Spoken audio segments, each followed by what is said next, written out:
Hi everybody. So this is my current, what I would call anvil platform, and I don't know why I didn't think of this sooner. I'm glad I did. I started doing these YouTube videos because then it let me see how much my anvils were shaking, and then that led to this improvement. So basically, I glued together these boards. This is a kind of local wood, or well, at least Southeast Asian wood, that it's commonly used in construction, something like fir back in the States or in Canada.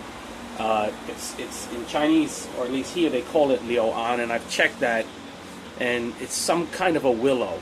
It's a very lightweight wood, but it's very strong, and it doesn't have any kind of knots or anything like that, and I like that. The grain seems to be very consistent. Anyway, this is used a lot in construction here for false walls and things like that. Like I said, something like how fir is used for studs. So back in North America. So, but anyway, yeah, I'll take this apart, or basically break it down and let you see how simple it is. Basically, this is, you can see I glued together, I laminated 4 layers of these boards. They're about 2 inches wide each. The base here of these mats is 20 inches by 20 inches. So I just made this roughly the same. So let's see, beneath that is, well, let's break it all down here. This is a harder rubber mat, something like almost like a conveyor belt kind of a rubber. So it's a lot harder and it doesn't have a lot of give. And below that are these, well, there's another one here of those conveyor belt type rubber mats, and the 2 below it, this here is looks like it's a recycled rubber, recycled tire mats, that they use in playgrounds.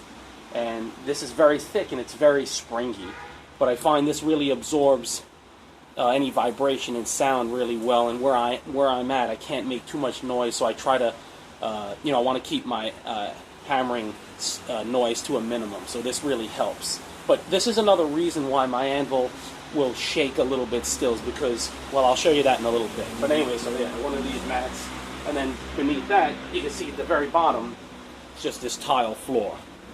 So the first thing, and I've just accumulated these over time, so I just, I've stacked them up to a height that's suitable for me. So, one of these thinner playground mats, and then I throw down this much stiffer hard rubber mat on top of that.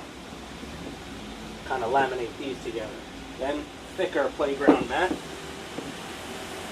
And then this, I just bought this newer piece here, hard mat. So that's all in place. And then my my laminated board here, my laminated platform actually. So there you go. So then what I do is I've actually cut smaller pieces of these for my anvils, but like I'll just place the anvils then where I need on the mat. And you can see if I left it like this on this platform, they don't move at all. When I'm hammering, it's very little shake. It might move a bit if I was hammering on the side. And what I'm going to do is, once I figure out the exact location I want for my anvils, the ideal location, then I'm going to I'll just screw down some boards around the perimeter about 1 inch high, and then I'll recess the anvils into that. And rather than tie them down, because I just find that will be impractical for me because I move them around so much. So, you can see, like I said, that's solid, but what I do is I like to use smaller pieces of this and put the anvil on top of that, like such. When I hammer with that, as it is there, it will vibrate a little bit, but that doesn't bother me as long as it's not moving. And once I secure the sides down, once I put those boards along the sides here, like I said, up about 1/2 inch or 1 inch along the anvil perimeter, it shouldn't move at all. But because of that one playground mat, it will do a little bit of a jiggle, do a little bit of a jello jiggle. And what I've been using lately is I put that anvil there, and then I put a smaller anvil right next to it, right here. And you currently I find that configuration to be really good for when I'm working. You know, what I like to use on this anvil and what I like to use on this anvil. And having this one slightly lower for certain operations and this one higher for when I'm doing a little bit more fine work and adjusting things. So yeah, that's basically it. So like I said, I'll get these secured down, and once I find just the ideal location, and also because of, you know, the my horn petting house here, I'm actually thinking of putting this somewhere back here, somewhere along the edge here or something like that. Something like that, I suppose. So I don't know if you can see that, but anyway, yeah. So yeah, anyway, this petting house anvil here, I'm going to secure this one with the horn maybe out off the edge. You know, I'll kind of come over here so you can see. You know, I was thinking about like maybe putting this one somewhere like over here. So, you know, it'll be like the triple anvils on one, you know, triple anvil platform setup here. So yeah, I think it's going to be great. I'm really pleased with the way it is now. So yeah, that's that. What I'm going to do now is I'm going to make a couple of quick U-brackets out of this 3/16 inch thick flat stock, and they're different widths. Basically, you can see, you know, if you look at my guillotine tool, you know, you can see the U-brackets that are welded on to this shank here. And yeah, so I need to make a few of those, so I'll get that done right now and show you quickly how I do that. And I mean, here, if you see these have been welded on recently, you can see a little bit better the U-brackets, and then how the dies will slide in between those. So basically, the die size is almost exactly would almost exactly fit inside of that, just giving a little bit of room for movement. So let me throw these into the forge, and then I'll show you how I'm going to do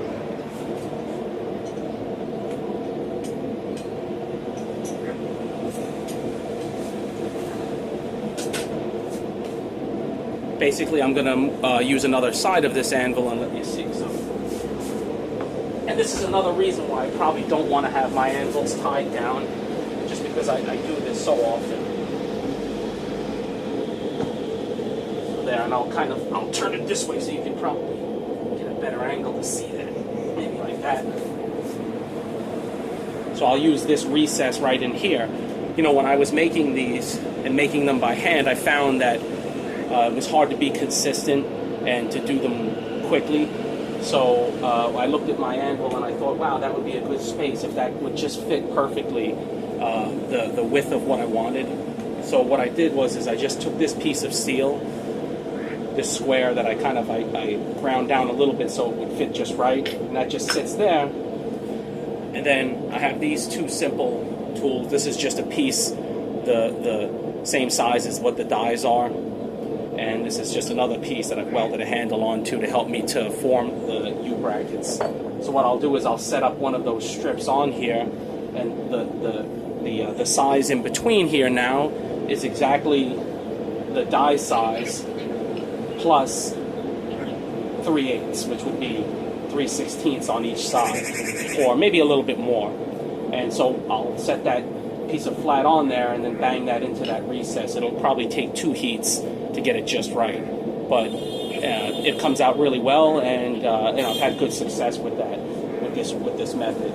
And basically what I'm trying to show here is that don't be afraid to experiment, and especially don't be afraid to work around your anvil. A lot of guys, I notice that once they get used to working in one part of their anvil, they never seem to leave that spot. And you don't have to have a swage style anvil like this where all faces can be used. Even a traditional anvil, I've noticed some guys will hammer in one area and then just stay there.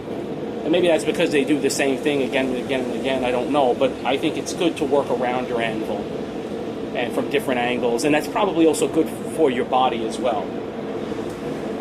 Another quick thing is that there are actually magnets on my anvils, but these, my swage style anvils, they have a pretty distinct ping sound if they don't have these on, but I've tried to record that and it doesn't seem to be audible, but trust me, there's a very big difference between having these magnets on and not having them. we can give a quick, there's 2 magnets on there. Let's give it a quick tap and see. You won't be able to hear it now with the mats that are on there, and also this piece of steel. But there is a pretty distinct ping. But when I put these on, it just deadens it completely. It sounds exactly the same to you. I know it does, but trust me, there's a big difference, especially when there's nothing else sitting on this anvil like this loose piece, or if it wasn't to be on these rubber mats, which also help to dampen a lot of sound and as I said, and also a lot of vibration. So yeah, that's a good tip. Is if you do have an anvil that's very loud and you want to reduce that ringing sound, a magnet like a stronger electronics magnet, like something from a computer. Be careful; those magnets can be very powerful. You might get it on and not get it off, but those really, really, really do help. I think more so than sometimes people will wrap a chain around their anvil and stake that down to a post, which also works, but I find the magnet method to be very effective. I mean, this anvil really rings. In fact, it has a magnet on there now. I'm sure you'll be able to hear that. You hear that kind of an extended ring, and put that magnet on, and just one little magnet on the end there. Shortened it up. It still has a pretty high pitch, but it shortens it up quite a bit, and that's only one little magnet. If I put one up near the horn here as well, you can see, like, if you were to hold it, see, that's, I think, the idea behind the chain is to wrap something tight around it. Sometimes people keep a hardy tool in the hardy hole, but I think that's not a wise idea. But look, just from my hand holding the horn, see. Get the idea. Yeah, those pieces are about at heat, so let's get these done, and then that'll be that. Let's see where I am right now. All right, glove. There you go. Kind of zoom in here so you can maybe see a little bit better.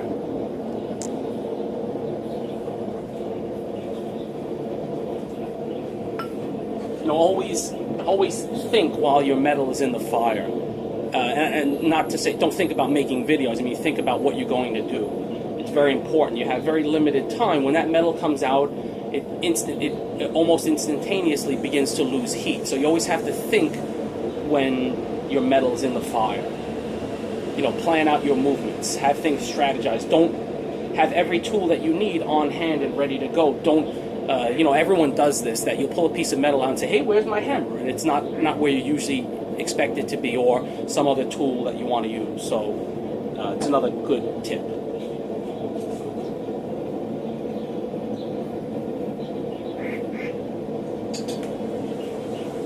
Birds are going to make me crazy out of here. I know the edge of that is just about half, so line it up as best I can.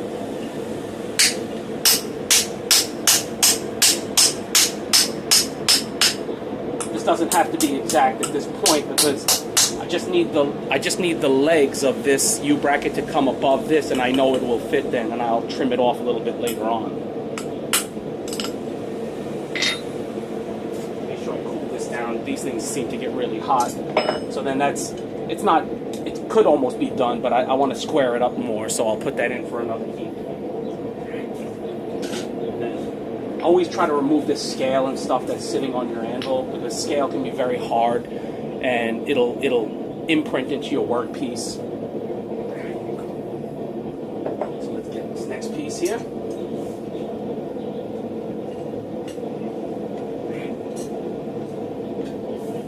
This piece is a little wider, so maybe you need a little bit more power on to get that. There you go.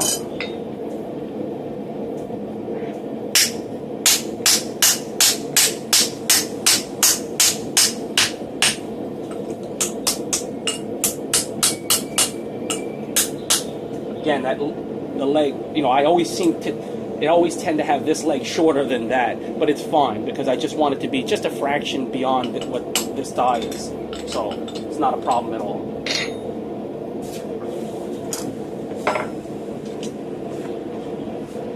Put that around. Clean up the scale. Always cool off my tongs too. Other tools like this. And then now I'll use this, just a piece of the die stock that's a little bit longer that will allow me to hold it and bang from this end. I've already kind of upset a little bit on this end. And then just this, insert as much as you can. Place that in, bang it home.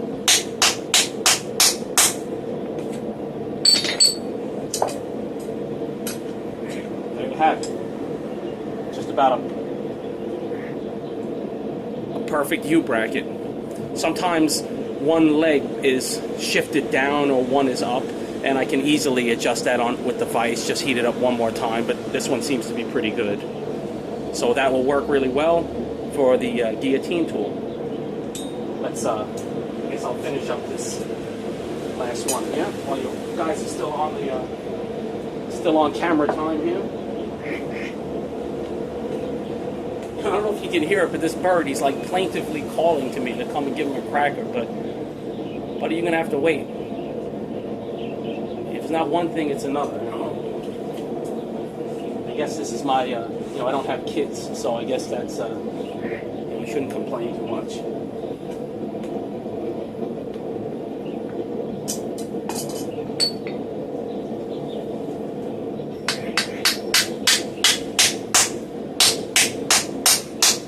I know my hand is probably blocking everything as usual. There we go. Voila. So there you go. That's a set of U-brackets for the guillotine tool. You know, or as you can see, you know, they'll be welded on just like that. I can see that this one, the smaller width one is fine. This one, this leg is a little bit higher than that, so I'll just quickly adjust that. Yep. Thanks for watching. Talk to you guys next time.